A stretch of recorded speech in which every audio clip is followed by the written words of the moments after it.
Muchos jurados de votación terminarán siendo investigados por Fiscalía y Procuraduría. Ya se está llegando a las 5.000 mesas revisadas y se están verificando la identidad de los jurados de votación que actuaron de mala fe. Se confirma, gente, las alianzas del guerrillero con el registrador. Hoy probamos, gente, que el registrador y el guerrillero se robaron las elecciones. Recordarán ustedes, más de 5.000 jurados apoyaron al guerrillero y defraudaron las elecciones y se robaron las elecciones por orden del guerrillero asesino. La fiscalía corrupta ha guardado silencio en estos 5.000 jurados que apoyaron al guerrillero y se robaron esas elecciones para que el guerrillero viviera sabroso y se robara los recursos del pueblo colombiano. Hoy se confirma la pelea, gente, entre el registrador y el guerrillero para aprobar su reforma al Código Electoral para así apropiarse de Colombia. El registrador ansioso de que esta reforma se apruebe. ¿Para qué, gente? Para cobrarle a los candidatos millones para que puedan ganar las elecciones con votos falsos, porque el registrador está detrás de eso, gente, de utilizar la registraduría para darle votos a los candidatos que quieran pagar 1.000 o 2.000 millones. Usted tiene su puesto en el Congreso, en la Cámara, de concejal, de alcalde, de gobernador. El registrador hoy está con ese plan de ponerle votos a la gente que quiera ser alcalde o gobernador si le pagan los millones que esta rata criminal está pidiendo. Hoy denuncian que el guerrillero y el registrador obligando a los congresistas para que aprueben su reforma al Código Electoral. Escuchen este explosivo audio. Gustavo Petro, Alexander Vega, la pelea detrás del último día de sesiones legislativas. El gran protagonista del 20 de junio, último día de legislatura, fue el registrador Alexander Vega, quien acudió al Capitolio a ayudar al gobierno a aprobar los proyectos sobre el cannabis y la reforma laboral, y terminó actuando en su propio provecho, asegurando la aprobación del Código Electoral. Como fue la pelea entre Vega y el presidente Petro, la del pasado 20 de junio fue una jornada adversa en varios frentes para el gobierno Petro. En la mañana, las marchas convocadas por la oposición tuvieron más afluencia de lo esperado. En la tarde, se hundió la reforma laboral y en la noche la regulación del cannabis terminó archivada en su último debate. Además, las reformas a la salud y pensional se quedaron sin discutir y ni siquiera fueron incluidas en las sesiones extraordinarias. La crónica del último día de la legislatura da cuenta de la política menuda que se jugó para hundir unos proyectos y salvar a otros. El Código Electoral, la moneda de cambio. Al último día de sesiones ordinarias el gobierno llegó consciente de que se avecinaba una catástrofe legislativa. En medio del fuego cruzado entre la oposición y el Ejecutivo estaba la reforma laboral, la regulación del cannabis de uso adulto, que aunque no era un proyecto del gobierno, sí tenía el respaldo decidido de la Casa de Nariño, y la reforma al Código Electoral, proyecto radicado por el registrador Alexander Vega de la mano del entonces ministro del Interior Alfonso Prada.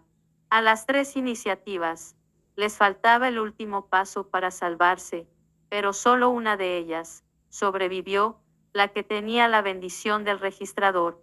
Los días previos al 20 de junio estuvieron marcados por el plan Tortuga de la oposición, que entorpeció el trámite de los proyectos del gobierno. La orden del presidente Petro fue llevar hasta el final la agenda legislativa para evitar su hundimiento a pesar de las advertencias de sus tres operadores políticos en el Congreso, Luis Fernando Velasco, Alexander López y David Racero. Con la decisión ya tomada por la presidencia y la imperiosa necesidad de buscar votos al detal, el gobierno buscó la ayuda de Alexander Vega, un funcionario con tradición de negociaciones políticas, dotado de abundante burocracia y urgido de apoyo político, para que el Código Electoral, la bandera de su gestión en los últimos 3 años, quedara aprobado antes de terminar su periodo. El CANG era simple. Vega y su equipo le daban una mano al gobierno consiguiendo el apoyo faltante para la reforma laboral y el cannabis, y la presidencia movería los hilos para que el Código Electoral cruzara la meta y pasara al examen de la Corte Constitucional.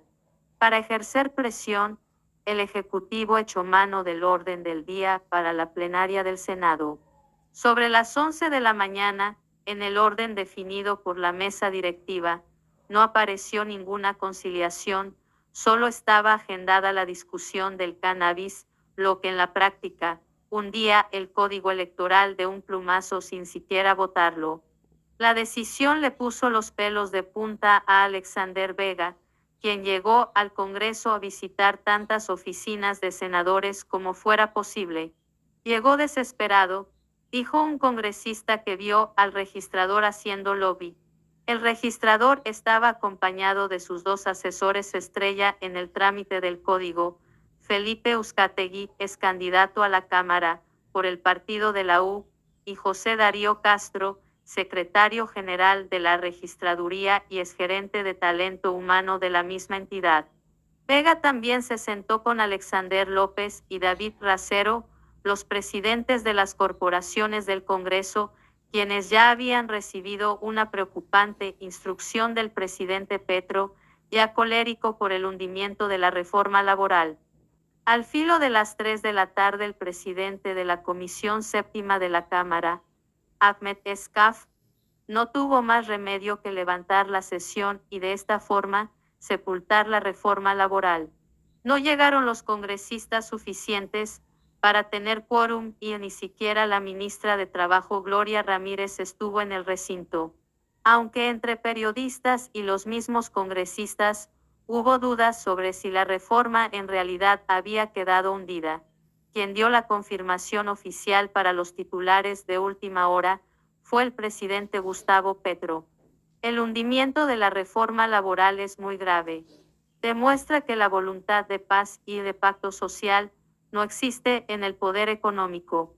Dueños del capital y de los medios lograron cooptar el Congreso en contra de la dignidad del pueblo trabajador, escribió el presidente en su cuenta de Twitter. La furia del presidente con el Congreso era total. Cambio conoció que Petro llamó al registrador y le anunció que el Código Electoral perdía el apoyo del gobierno por la poca efectividad que tuvo consiguiendo votos. Vega le respondió: yo no soy su ministro del Interior. El paso siguiente del mandatario fue darle la instrucción a López y Garracero de hundir todo lo que estaba agendado en las plenarias de ese 20 de junio, sin importar la crisis que eso pudiera desatar. Petro mandó a la mierda al Congreso, dijo un senador que estuvo al frente del trámite del Código Electoral. Pero los 2 congresistas desobedecieron al mandatario y se arriesgaron a las consecuencias. Fue así como en la tercera modificación del orden del día y minutos antes de las 5 de la tarde, reapareció la conciliación del Código Electoral en el documento oficial. Racero y López salieron con cara de muy pocos amigos de la reunión. No quisieron reventar el país y mantuvieron el orden del día original, dijo una fuente del equipo de la registraduría que estuvo ese día en el Congreso. La oposición también jugó su propio partido ese 20 de junio. Cuando llegó el orden del día de la discordia, donde se había dejado por fuera al Código Electoral, la bancada del Centro Democrático se acercó al equipo del registrador para ofrecerle un trato. El uribismo apoyaría el proyecto a cambio de que Vega moviera sus influencias para darle un golpe de estado a Alexander López en la plenaria del Senado. López ya había negado la posibilidad de que la oposición tuviera la sesión que les corresponde por ley ese 20 de junio y al Centro Democrático solo le quedaba la opción de presidir la plenaria a través de una proposición de registrador cuestionado a aliado del gobierno. La figura de Alex Vega tiene tambaleando al Código Electoral. Si Vega se comprometía a conseguir votos para que la proposición pasara en el orden del día de la oposición, estaría de primera la conciliación del Código Electoral y de segunda la votación del cannabis para hundirlo rápidamente. Sin embargo, el equipo del registrador se negó a la propuesta y por ello en la plenaria del Senado la proposición de Paloma Valencia se hundió. El pulso lo perdió el gobierno en las plenarias. La primera prueba para el Código Electoral el 20 de junio fue en la plenaria de la Cámara. Allí, el informe de conciliación pasó con cerca de 120 votos, pero con un gesto que sorprendió a los presentes en el salón elíptico. Toda la bancada del Pacto Histórico se salió del recinto intentando romper el quórum y así hundir el proyecto del registrador. La posición del petrismo cambió a última hora, pues había acompañado el proyecto hasta en su último debate. La instrucción llegó desde la Casa de Nariño. Sin embargo, la jugada salió mal para el gobierno. El Código Electoral sobrevivió en la Cámara, sin el apoyo del petrismo y con mejores cuentas de las que tenía el mismo Vega. El registrador esperaba obtener alrededor de 100 votos y terminó ganándose 20 más. Cambio conoció que el excedente de votos que tuvo Alexander Vega y el sostenimiento del quórum obedeció a la intención de varias bancadas de mostrarle los dientes al presidente, como aseguró un representante de la coalición de gobierno. Los del pacto quisieron ser soberbios y terminaron haciendo el ridículo, aseguró el congresista a cambio de no citar su nombre. Ni siquiera la totalidad de los representantes del Partido Verde le caminó a la idea del pacto de abandonar la plenaria de la Cámara. Recomendamos ver, Alexander Vega habría falsificado su experiencia laboral para llegar a la registraduría. Con el mensaje claro de la Cámara y después de una hora de discusión sobre el orden del día en la plenaria del Senado, los congresistas del Pacto Histórico también empezaron a dejar sus constancias sobre su voto negativo a la conciliación del Código Electoral, aduciendo varias razones. Por ejemplo, la senadora María José Pizarro explicó que su postura obedecía principalmente a que en la conciliación se cayó la paridad del 50% femenino en las listas para cargos de elección popular, que quedó del 30%. He defendido los derechos de las mujeres, he defendido la paridad, he defendido el cese de la violencia contra nosotras y si este código electoral no garantiza ni la paridad no puedo acompañarlo, dijo la senadora Pizarro. El senador del Centro Democrático Miguel Uribe Turbay resaltó el hecho de que el pacto histórico le soltara la mano al código electoral en la recta final. ¿Qué cambió, señores del pacto histórico? ¿Qué no les dieron? ¿Por qué apoyan el código electoral en 4 debates y ahora que se va a votar la conciliación ya dicen que no? Expresó Turbay.